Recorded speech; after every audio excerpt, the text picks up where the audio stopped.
One of the exercises that people in the worked but not worn out class really liked this session was when we worked on the action of going from the stacked column of a leg to toppling the top of the thigh, because it helped get the femur back in the hip socket and really started to work the glute min and med to centrate that thigh bone, okay? Meaning to hold it secure in the hip socket, and that feels really good.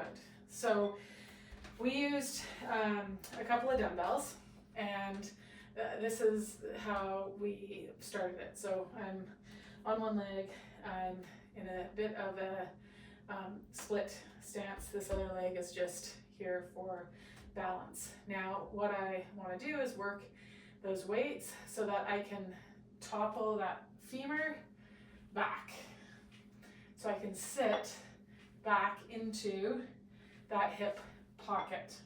Okay, now some of what we worked on before this was getting pressure into the foot.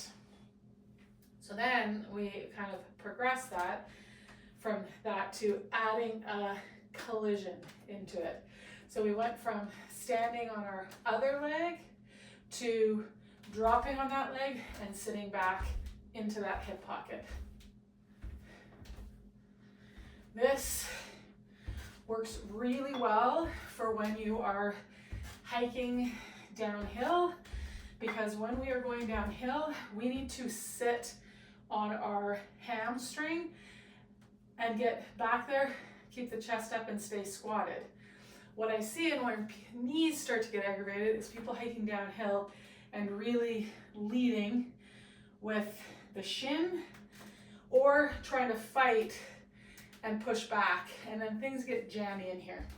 So we progressed this sit back on it to being on a leg, and then we started to move either forward or backward, and people got really good at getting pressure into the right spot of the foot and having that leg bone really centrate into that hip socket so that their knee, hip, and ankle all stacked up. So that was one of the faves from the worked but not worn out class. Next one starts March 12th and goes till the end of April. Join me.